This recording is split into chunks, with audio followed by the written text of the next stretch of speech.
tu es libre financièrement, tu n'as plus de patron, tu es parti de ton activité salariale finalement. Tout à fait. Donc, Voilà, être à l'abri financièrement et pouvoir en profiter et comme je dis, pouvoir le dépenser. c'est maintenant que ça se prépare, c'est maintenant qu'on doit apprendre des choses qui nous sont un peu cachées malgré tout. Parce que la société nous conditionne en fait avec le métro boulot dodo. Moi ce que j'aime c'est je dors la nuit et mes investissements travaillent pour moi. Ton argent tourne tout seul. Tout le monde n'épargne pas en France, les statistiques le montrent. Ouais, là ça prend 5 minutes, c'est facile, il n'y a pas de risque, contrairement à ce qu'on peut croire. Si on est bien formé.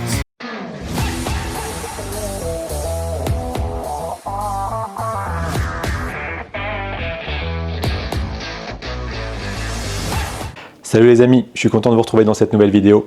Alors aujourd'hui, qu'est-ce qu'on va faire? Aujourd'hui, on va aller interviewer Jérémy. Jérémy, c'est un patient que j'ai rencontré en tant que podologue il y a quelques temps. Un patient lambda en fait qui est venu avec son motif de consultation comme plein d'autres. Et on a vachement sympathisé parce qu'on a eu à peu près la même vision des choses en discutant forcément avec le temps. Et en se suivant au fur et à mesure des années, on a vu qu'il y a des choses comme ça qu'on avait un petit peu en commun. Et du coup, on a vachement sympathisé finalement avec le temps. Ça nous a créé des liens. Et c'est vraiment quelqu'un qui est parti du salariat de manière très classique et qui a gravi des échelons un peu au fur et à mesure, toujours beaucoup par la formation. Il a appris énormément, il s'est vraiment développé et aujourd'hui il est arrivé à un niveau qui est quand même assez sympathique. C'est quelqu'un qui est devenu assez libre financièrement, c'est quelqu'un qui a des valeurs qui sont quand même énormes, qui a une belle réflexion et surtout aujourd'hui qui évolue au sein même de l'entrepreneuriat et de ses idées un peu d'entreprise, d'évolution, de liberté financière. Quand on dit liberté financière, c'est pas le cliché de la liberté financière d'aujourd'hui, c'est vraiment se dire être libre financièrement, indépendant en fait, no stress par rapport à l'avenir. Ça veut pas dire gagner des milliers et des cents ou être riche, ça veut dire juste être libre finalement, serein d'esprit, ne plus dépendre d'un patron et savoir gérer ses finances et ses investissements. Donc Jérémy, c'est vraiment l'exemple parfait de quelqu'un qui est parti du salariat pour vraiment arriver à un niveau de liberté assez sympathique. C'est pour ça que je voulais qu'on puisse aller discuter un petit peu avec lui de son parcours et de son évolution. Allez, c'est parti, on va aller le chercher. Et nous revoilà du coup avec Jérémy. Bonjour Sébastien. Comment ça va Jérémy? Bah écoute, ça va la patate comme toujours. Bon, super, donc là on se balade tranquillement, on est à Bayeux là, petite ville très sympathique. Comment ça va toi? Bah écoute, ça va, je te remercie pour cette invitation. Et bah écoute, au plaisir, moi je voulais vraiment qu'on puisse se rencontrer pour vraiment discuter un petit peu de ton parcours. Parce que c'est vrai que finalement, tu as un parcours que j'apprécie, qui est un peu atypique. Est-ce que tu peux te présenter un peu brièvement? Oui, tout à fait. Donc Jérémy, investisseur notamment en immobilier depuis une petite... j'ai franchi le cap de la dizaine d'années. Donc je suis effectivement... ouais, ça passe vite, voilà. Et puis du coup, donc fils d'ouvrier, d'une mère au foyer, voilà, parti de pas grand-chose. Où les parents te disent dès l'enfance, bah voilà, écoute, il faudra peut-être que tu travailles plus que les autres pour y arriver. Il faudra peut-être, bouger un petit peu des lignes et puis croire en toi, quoi. Donc travailler dur à l'école. Travailler dur à l'école, ce que j'ai fait. J'avais des bons résultats à l'école aussi. Donc voilà. Ma curiosité qui me guide sur toute ma petite vie, qui fait que effectivement aujourd'hui, il y a un parcours immobilier qui est intéressant et puis de la diversification, parce que quand on touche à l'immobilier avec l'effet de levier, on aime bien aussi voir un petit peu d'autres choses, d'autres horizons, l'entrepreneuriat. Ouais, tout à fait. Et toi, du coup, tu es parti finalement du salariat, finalement, dès le départ? Alors, en fait, j'ai réussi à ronger mon frein et à tenir, 12 ans, quoi. 12 ans, à la base un métier passion, parce que c'est pareil, voilà, faut savoir se fixer les objectifs, les atteindre et tout ça, Qu'est-ce que tu faisais comme du salariat? Donc j'étais technicien de rivière, qu'effectivement on peut se dire ouais c'est un super métier et tout ça. Et beaucoup de paperasse, beaucoup d'administratifs, beaucoup d'arrêtés préfectoraux, ce genre de choses qui sont au final et allumer un ordinateur tous les matins, quoi. Et à la base, non, à la base c'était pour être auprès des rivières, c'était pour passer beaucoup plus de temps à être dans l'environnement, à transmettre un petit peu les bonnes pratiques environnementales, auprès des agriculteurs, etc. Alors je l'ai fait, mais voilà, à un moment donné, pas assez à mon goût. Et un jour, tu as dit stop, tu as dit salut les mecs, je me casse. Il y a eu une transition quand même, mais effectivement, à la fin, on en arrive à ça qui est la situation du moment. Mais du coup, premier investissement, déjà dès la fac, dès mes premiers salaires, l'envie d'investir. Okay. Parce que enfant, en fait, mon père et mon oncle travaillaient pour un investisseur et du coup j'avais déjà vu un petit peu ce côté-là. C'est marrant, il a pas mal de maisons. Mon père travaille pour lui, mon oncle aussi. Alors mon père n'a jamais franchi le cap. Mais moi, du coup, genre, mon oncle l'a franchi. Et derrière, voilà, mon oncle est un petit peu une référence, un modèle, était un modèle à ce moment-là. Et c'est lui aussi qui m'a aidé qui m'a donné envie. Et c'est grâce à lui que j'ai acheté le premier bien. Parce que lui, déjà, voilà, il a vu ce potentiel que du côté investisseur, pas le potentiel de la résidence principale. Et là, ça m'a fait tilt. En fait, il m'a dit non mais là, tu peux rénover la maison, mais tu peux créer un autre logement avec le garage. Et là, tout de suite, je me suis dit, ah oui, j'avais jamais pensé à ça. Et voilà. Et en fait, c'est vraiment parti de ça en 2014, juillet 2014. En fait, ce premier corps de ferme a divisé. Donc il était déjà divisé avec le propriétaire vendeur. Et moi, je pouvais encore refaire une division. Ce que j'ai fait, le garage a été réhabilité en 2016. Et j'ai toujours aujourd'hui ces deux biens-là qui tournent en location nue, qui sont rentables parce que déjà ça fait 10 ans.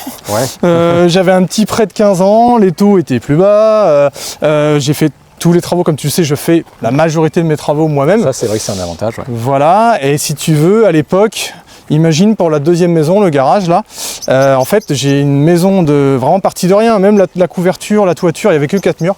Et du coup, pour 106 mètres carrés, 3 chambres, une maison aujourd'hui que je loue 760 €, elle m'a coûté 50 000 € à faire.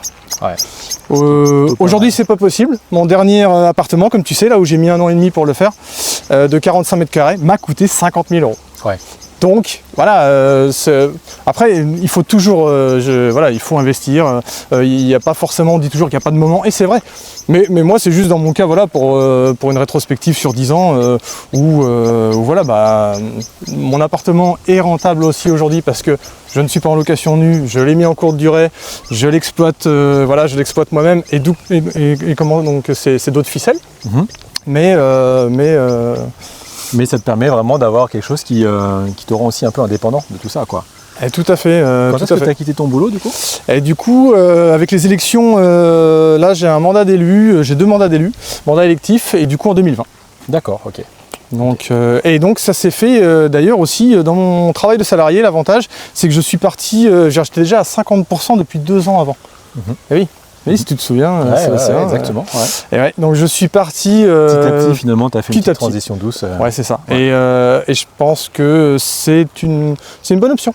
Pour beaucoup de personnes aussi, je pense que de pouvoir avoir la possibilité dans son travail de salarié de dire est-ce que je peux être qu'à mi-temps, c'est pas mal, ça permet de tenter, ça permet de tester, de pas en ayant toujours une sécurité stress aussi, je pense, j'imagine, de pouvoir te dire je quitte tout d'un coup, ça y est, je m'en vais, ça va être assez stressant, je pense. C'est ça, et la petite sécurité financière en se disant bon, je suis encore à mi-temps, j'ai quand même encore un revenu de salarié. Ok, et tu t'es formé du coup pour ça ? Tout à fait. Alors en fait, ça découle de la suite de mon premier investissement. Donc en 2016, c'est là où je me dis bon écoute, t'as 2 biens qui tournent là. Grâce à ton oncle déjà qui t'a donné une voix en te disant, en te montrant quelque chose d'un peu différent d'un investissement, on va dire, juste traditionnel, qui est un studio, un appart, on met en location, ou une grande maison, on met en location simple, quoi.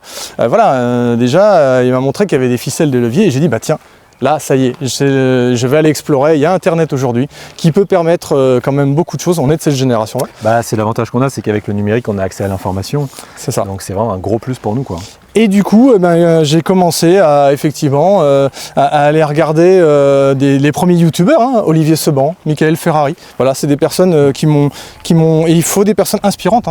Il n'y a pas que le côté, je vous montre comment ça se passe. Il y a des mentors un peu, effectivement. Voilà. Derrière, et du coup, ça a commencé comme ça, 2016. Et puis, on va dire, depuis 2016, je continue encore. Aujourd'hui, je suis quelqu'un effectivement qui est curieux, donc qui aime se former. J'aime lire. J'aime les lectures sur le développement personnel, ça m'a beaucoup aidé. C'est ce que je conseille aussi aux personnes qui veulent faire de l'immobilier ou d'autres business, c'est le côté aussi de se connaître soi-même. Le développement personnel permet sur le mindset un peu, le fameux mindset. Et c'est ça, c'est déjà apprends à te connaître. Apprends à te connaître. Et déjà, ça peut permettre, de bien partir sur des bonnes bases saines et puis d'avoir des projets et les tenir. Voilà. C'est vrai que c'est quelque chose qui est important de savoir se connaître, de gérer aussi son stress, ses émotions. Tout à fait. Et surtout de se baser sur des connaissances solides, que ce soit par le fait de se former, mais aussi, comme tu dis, les mentors qui, eux, sont aussi passés par certains échecs. Et ça te permet, toi, de gagner du temps, finalement, pour essayer de ne pas reproduire ces échecs-là. Tout à fait. Et on fait quand même des échecs. Et on fait quand même Comme des échecs. tu sais, on fait quand même des échecs. Justement, tu m'orientes sur la prochaine question, du coup. Éventuellement, est-ce que tu peux me parler, justement, est-ce qu'il t'est déjà arrivé des échecs? Forcément, on va parler des réussites après, mais ça passe forcément par des échecs. Est-ce que tu as eu des périodes de difficulté comme ça? Oui, tout à fait. On va dire qu'il y a eu... Alors, je vais distinguer effectivement la partie difficulté et échec. Parce que la partie difficulté, je l'ai surmontée. Et donc, du coup, c'était notamment la transition entre de passer de mes biens en perso, de mes 4 biens en perso, en nom propre, après à monter, on va dire, mes 2 sociétés. Donc, la SCI et la SASU Holding. Et là, effectivement, ma banque, comme ça peut arriver, hein, mais ma banque m'a dit non, monsieur Levasseur, vous avez explosé votre taux d'endettement. Et du coup, elle n'a pas voulu me suivre. Et là, ça a été une grosse difficulté à me faire accompagner par une banque sur les 2 sociétés en 2021. Voilà, donc c'est. D'ailleurs, j'ai passé mes premiers bilans, voilà, comme beaucoup en société. Là, les premiers bilans sont clos et voilà. Et j'en suis content. Et du coup, en fait, chez mon couvreur, il y avait un banquier qui était avec lui, là, qui m'avait tendu la perche. Et il me dit la petite phrase anodine que beaucoup connaissent. Si un jour vous avez besoin, venez me voir. Comme par hasard. Comme par hasard. Mais sauf que moi, je ne savais pas que c'était le directeur de la petite agence locale. Et depuis que j'ai effectivement, on va dire, goûté à un directeur d'agence locale, je vous conseille, alors ça c'est un conseil aussi, c'est clair que quand vous pouvez traiter plutôt dans une petite agence et avec le directeur, là il y a quand même des possibilités que vous n'avez pas vues ailleurs, quoi. Faut le dire, hein, il y a quand même un accompagnement aussi qui peut être plus intéressant. Et là, la banque dans laquelle je suis est aussi assez orientée sur les sociétés, on va dire, c'est leur cœur de métier. Et j'ai des échanges vraiment effectivement professionnels, quoi. Alors c'est là où on voit aussi que les relations elles sont quand même hyper importantes. Le fameux conseil, le réseau et les partenaires. C'est ça. Donc déjà le conseil qu'on peut donner aussi c'est de ne pas se décourager si jamais on tombe sur un refus, que ce soit dans une banque, 2 banques, 3 banques. Et que tu vois, toi tu as réussi même par rapport à ton réseau presque d'amis finalement au départ dans un premier temps. C'est des connaissances qui se sont faites qui n'étaient pas forcément prévues dès le départ. On peut dire aussi que c'est aussi le fait d'aller pousser des portes qui peut être intéressante. Et c'est ça. Dans les banques. Savoir rebondir. Voilà, ne pas hésiter à aller chercher 10, 15, 20, 30 banques s'il faut financer un projet. Il y en a peut-être une et il y en aura certainement une qui vous suivra. Il ne faut pas lâcher, quoi. C'est ça l'aspect déterminant, c'est vraiment être combattant. C'est ça, arriver avec un très beau dossier. Moi par exemple, j'arrive toujours avec mon ordinateur et mon tableau de rentabilité et je sors à l'euro près la mensualité que je vais payer. Voilà, si vous professionnalisez, si vous montez des dossiers solides en béton, si vous voulez assurer le coup, cadrez bien les choses, faites allez au rendez-vous bien habillé, bien apprêté, mettez toutes les cartes en main pour effectivement avoir une réussite notamment au niveau bancaire. Ça, ton dossier bancaire, du coup, parce que beaucoup posent la question, le dossier bancaire, moi c'est vrai que j'ai appris beaucoup de choses aussi avec ça. Et quand tu arrives avec un dossier béton, le banquier il est un peu surpris finalement. Il est étonné de voir quelqu'un qui arrive comme ça avec un dossier tout prêt, clean. Tout à fait. Et donc ça, c'est quelque chose que tu as appris. Et bien sûr, c'est de par mes recherches sur internet ou à la fois donc sur les parties les parties gratuites où on peut avoir certains documents et puis il y a aussi effectivement des formations payantes où aussi on a accès souvent à des documents qui sont déjà vus par des juristes, qui sont déjà cadrés, qui sont déjà prêts à être utilisés de manière professionnelle. Toi, tu conseillerais du coup vivement ces formations payantes? Oui, je pense qu'on peut aller plus vite que moi. Alors moi j'ai mis une dizaine d'années et je pense qu'effectivement on peut aller bien plus vite si dès le début on a des bons outils, des bonnes formations et un bon réseau. C'est ça. En fait, moi je suis passé un peu par là aussi en immobilier. Tout à fait. Un petit peu immobilier un peu comme toi. Plus tard que moi. Plus tard que toi. Moi je ne suis pas développé en immobilier comme toi tu l'es. Mais ça marche. Ça marche très bien effectivement. Mais j'ai appris énormément de choses, pareil par la formation. C'est là d'ailleurs où on avait discuté longuement à partir du moment où j'avais commencé mes formations. Tout à fait. On s'est cherché à ce moment-là et on s'est bien trouvé, je trouve. Et moi, j'ai appris vraiment énormément de choses par rapport à tout ce qui est formation, dossier bancaire, des choses insoupçonnées. Quand on ne connaît pas ça, on ne l'imagine pas et on pense que c'est quelque chose qui est classique. On va voir son banquier, on lui demande un peu combien on peut emprunter, mais non, ça ne marche pas comme ça en réalité. Il y a tout un dossier, des calculs à faire et ça permet de mettre toutes les chances de son côté en l'occurrence. Tout à fait. Donc ça, c'est quelque chose qui est vraiment hyper important, c'est de rester à l'écoute du savoir et comme on dit, le savoir, c'est le pouvoir du coup. Ça compte. On ne va pas quand même occulter l'échec. Tout à fait, parce que là, j'étais bien parti pour ne pas en parler. Alors, l'échec, effectivement, je pense que beaucoup de personnes peuvent passer par là. On va dire que j'en ai un en cours qui n'est pas complètement soldé. On arrive en fait avec une injonction de payer par le tribunal judiciaire de Paris. Voilà, en fait, c'est le fait de m'être associé. Grosso modo, j'ai fait un prêt de 20 000 € qui devait être rémunéré à une société qui faisait de la vente de plats emportés, quoi, avec un concept qui est encore aujourd'hui inexploité. En fait, le concept est encore bon. Et après, on va dire, c'est la personne avec qui je me suis associé. J'avais des petites alertes. Il n'a pas mis lui-même en fait de son patrimoine dans la société. Bon, il y avait déjà une petite alerte. La deuxième chose, il n'a jamais été patron d'une société. Il a toujours été salarié. Voilà, c'est facile à dire aujourd'hui, c'est facile à dire. Alors par contre, ça m'a appris les avocats, ça m'a appris les procédures. C'est quelque chose de toujours très intéressant. Mais aujourd'hui, j'ai toujours 20 000 € de capital qui n'est pas là, qui n'a pas fructifié. Voilà, donc il faut savoir serrer les dents. Là, j'ai quand même serré les dents quelques mois. Ça met un peu les boules. Ça met les boules. Faut serrer les dents quand tu t'attendais à ce que déjà les premiers 10 000 € retombent comme ce qui était convenu, parce qu'il y avait une convention de compte courant d'associés. Donc tout ça a été formalisé. On peut le dire aussi. Malgré un certain formalisme, même en tant que société. Il y avait des contrats, il y avait tout ça, oui. Tout à fait, on a tout fait par expert comptable, tout est cadré, il n'y a aucun souci, mais derrière, ça reste deux sociétés, deux SAS, où le patrimoine des gérants n'est pas saisissable. On sait un peu comment ça peut marcher, certains statuts de société. Donc voilà, donc c'est le fameux échec, on va dire, en 10 ans, mais voilà, j'ai aucun souci à en parler, il y en a qui pourraient ne pas en parler, dire que tout va bien, non, il faut savoir aussi parler de ça, et de dire que ça donne effectivement de la force. Où est-ce que tu puisses tes forces de toute façon, depuis l'enfance, ce que je te disais, voilà, fils d'ouvrier, ou quand tes parents te disent, écoute, de toute façon, on ne pourra pas te payer de grandes études. Déjà, quand on te dit ça, ça te fait sérieusement cogiter quand tu vois d'autres copains qui viennent de milieux plus privilégiés. Tu te dis, si je veux faire le même métier qu'eux, ou si je veux. Et il y a aussi le fait que dans notre famille, on n'avait pas de patrimoine.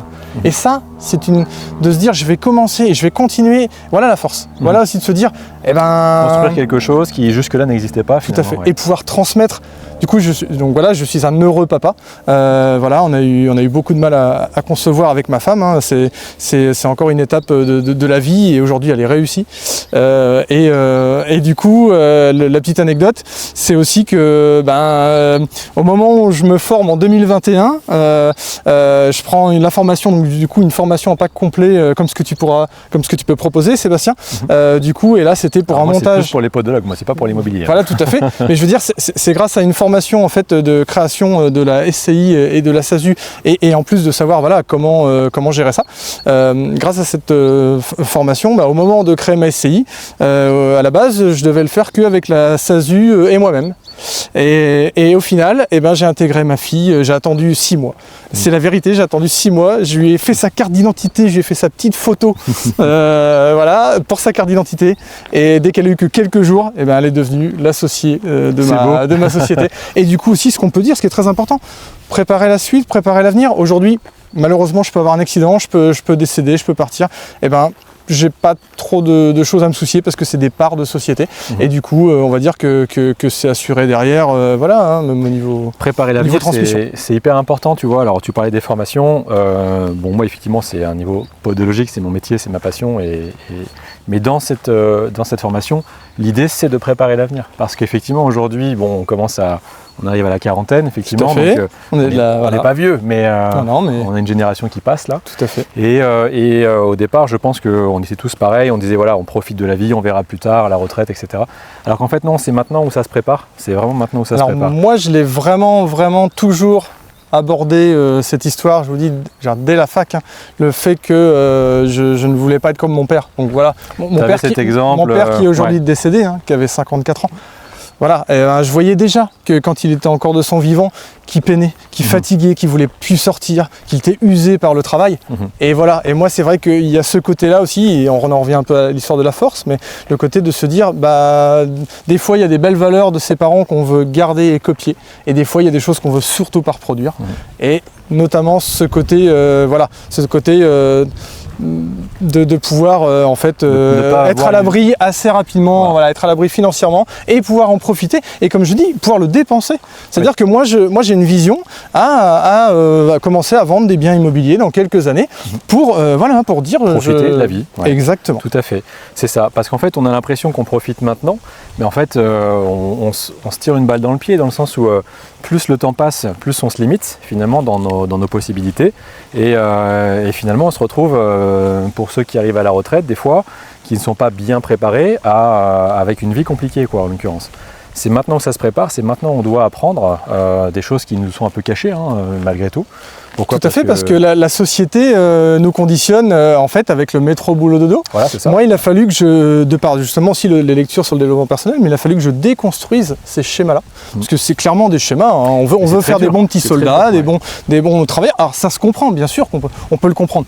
Mais quand on peut effectivement un petit peu déconstruire ça, on se dit mais il y a d'autres voies possibles. Et il y a notamment une voie et aujourd'hui ce qu'on peut appeler aussi le mouvement FIRE, c'est ça, c'est de se dire je vais essayer de pouvoir avoir un patrimoine et surtout le mot qu'on n'a pas encore utilisé qui est très important qui est les revenus passifs. Oui. C'est vraiment s'il n'y a que quelque chose à garder, c'est de se dire moi ce que j'aime c'est je dors la nuit. Et mes investissements travaillent pour moi. Ton argent tourne tout seul, tu dors et ça tourne quoi. Ouais, tout exactement. Et ça, le revenu passif, les gens n'en ont pas vraiment conscience, en tout cas pas tous. Voilà, la société en fait et l'école surtout. Alors j'ai toujours trouvé ça dommage qu'à l'école il n'y ait pas de module éducation financière par exemple. Et je pense que ça ferait moins de surendettés. Je pense que. Est-ce que c'est pas fait exprès ? Est-ce que c'est pas fait exprès ? On charrie, mais c'est vrai que oui, on n'a pas d'éducation financière du tout. Tout à fait. Aujourd'hui, quelque chose que je regrette vraiment en France, c'est vraiment. Il suffirait de susciter, d'inviter des investisseurs par exemple, et de susciter l'intérêt des élèves quelques heures sur commencer à épargner. Tout le monde n'épargne pas en France, les statistiques le montrent. Ouais, mais parce on commence par épargner. Épargner dans la tête des gens, je parle d'un point de vue très lambda, c'est épargner pour acheter une maison, pour acheter un ordinateur, pour acheter, acheter quelque chose qui nous est propre aujourd'hui, mais justement un passif. Ah, c'est le terme. C'est le terme, un passif. Faut le dire. Et le problème, c'est qu'un passif aujourd'hui, c'est sûr que ça fait plaisir, mais ça rapporte pas d'argent. C'est ça, c'est la dopamine sur quelques jours, quelques années, quelques semaines. Mais voilà. En patrimoine, on ne fait pas fructifier notre patrimoine. Tout à fait. Alors que si plutôt on achète des actifs, finalement, ça nous permet d'avoir, comme tu dis, de l'argent qui tourne. Sans que toi tu aies à dépenser ton temps. Pendant que tu es en vacances, pendant que tu dors la nuit et pendant qu'encore tu travailles. Et par la suite, tu peux t'acheter des passifs du coup finalement. Et c'est vrai qu'on devrait apprendre ça un petit peu à l'école. Ouais, tout à fait. Bon, et du coup, là Jérôme, est-ce que tu as des objectifs à venir ou un programme, quelque chose ? Ah, tu sais, tu me connais, j'ai énormément d'activités. Mais je dis toujours, il y a aussi des tips, des phrases clés que j'aime. C'est notamment de dire on a tous 24 heures. Mais la différence, c'est comment on les met tous à profit.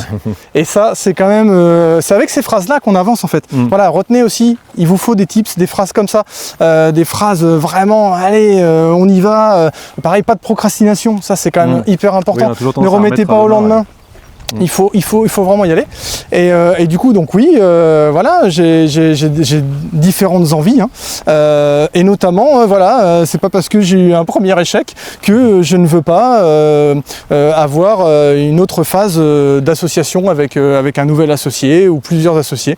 C'est déjà un petit peu en cours, en réflexion. Voilà, c'est déjà plutôt en réflexion. C'est pas encore concrètement établi.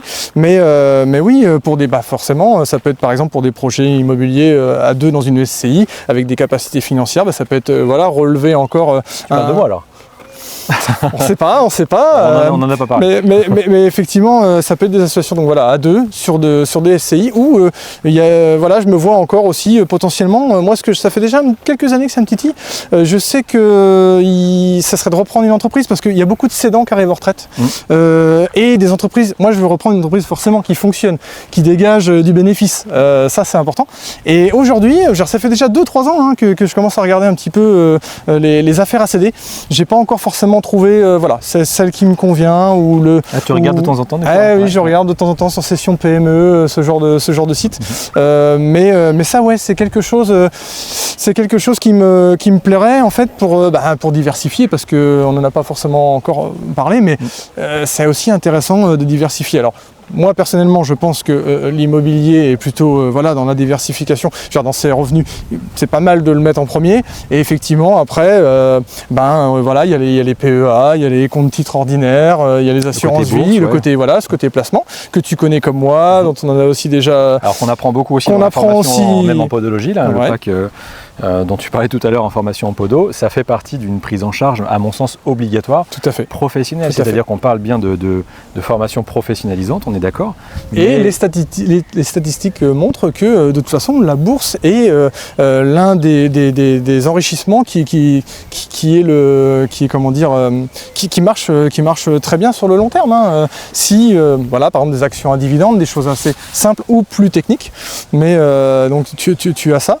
Et puis à côté, j'ai toujours aussi une petite poche, je conseille toujours des petites poches diverses qui peuvent être la monnaie avec l'or et l'argent, qui peuvent être le vin. Moi j'aime l'art aussi, j'ai goûté à ça. Voilà, il y a toujours des petits, mais ça on va dire voilà, il y a des accessoires. Il y a moyen de se diversifier. Il y a moyen de se diversifier en accessoires. Après, rester focalisé sur le côté immobilier entrepreneurial, ça Sébastien, comme tu connais, comme tu conseilles, c'est important. Ouais, sachant que, alors moi je conseille aussi beaucoup l'investissement en tant que bon père de famille.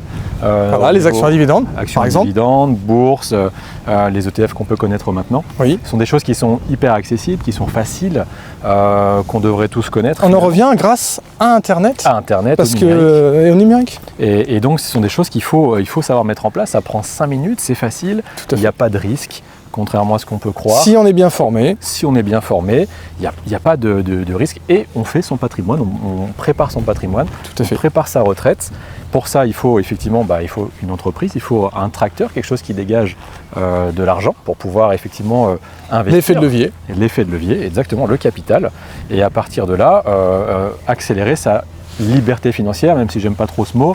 Il faut quand même le dire, tu es libre financièrement, tu n'as plus de patron, tu es parti de ton activité salariale finalement. Tout à fait. Donc c'est complètement possible, ça se travaille, ça s'apprend. Mais voilà, il ne faut pas rester dans l'ignorance de tout ça, c'est à mon sens hyper important. Donc, même si on parle de formation en ce qui me concerne podologique, professionnalisante, ça intègre obligatoirement à mon sens une information sur comment savoir se protéger notre avenir, notre famille, investir, être vraiment libre de notre future retraite, la constituer soi-même. C'est vraiment une sécurité obligatoire, à mon sens. Je ne sais pas ce que tu en penses. Tout à fait. Donc, finalement, tout ça, c'est pas quelque chose qui nous prend du temps en soi, si on parle juste d'un petit investissement en tant que bon père de famille, bourse ou autre. Par contre, l'immobilier, la formation, l'investissement personnel, c'est sur le long terme, long terme, y consacrer travailler ton mindset, tout à fait. Les échecs, ça doit être une certaine routine aussi de travail, une certaine hygiène de vie. Est-ce que tu arrives à trouver du temps, toi, entre ta vie perso, ta vie pro maintenant? Alors, il faut même se l'accorder. Donc ta question est pertinente de toute façon. Il faut accorder, j'essaie d'accorder du moment pour la vie de famille avec ma femme et ma fille. Par exemple, j'essaye d'avoir au moins un dimanche toutes les 2 semaines voilà, avec des activités derrière. Là, on a été au musée de la baleine à Luc-sur-Mer, voir une baleine en préhistorique. Je veux dire, voilà, la partie squelette, plus d'autres activités. Voilà, c'était vraiment une super sortie. Des choses simples, les plaisirs simples, comme beaucoup. Il faut pas grand-chose. T'as beau être entier, tu peux avoir un très bon capital. Mais quand tu sais d'où tu viens, que tu es connecté à la terre, à la mer, quand tu as ces passions-là, quand tu aimes la terre et la mer, voilà, plaisir simple aussi. Juste donc après le musée, par exemple, on était tout simplement se balader au bord de la mer, une petite glace, une petite gaufre, et voilà. La vie, quoi. La vie. Et on est rentré. Et donc il faut savoir se l'accorder. Et il faut aussi, ça c'est peut-être pas assez dit, mais quand tu travailles, justement, quand tu fais 2-3 journées dans une, il faut savoir de temps en temps, voilà, toujours le rétroviseur et aussi se dire, bah tiens, ça fait combien de temps que je n'ai pas pris du temps pour moi? Et moi, ce que j'aime, par exemple, tout simplement, un petit spa, un petit moment détente dans un espace balnéo, voilà, me suffit. Et j'essaye d'accorder du temps pour ça. Alors plutôt l'hiver, c'est sûr. L'été, c'est moins évident. Mais voilà, ça fait partie, ça c'est mon moment à moi. Mon moment perso, pour moi, où je vais passer 1h30, voilà, on va dire toutes les 2 semaines, pareil, j'essaye l'hiver notamment pour ça. Et c'est vrai que là, tu recharges le mindset, hein, tu recharges les batteries, tu recharges à la fois le corps et l'esprit. Tu déstresses. Tu déstresses. Parce que mine de rien, tu as du stress dans tout ça, parce que alors là...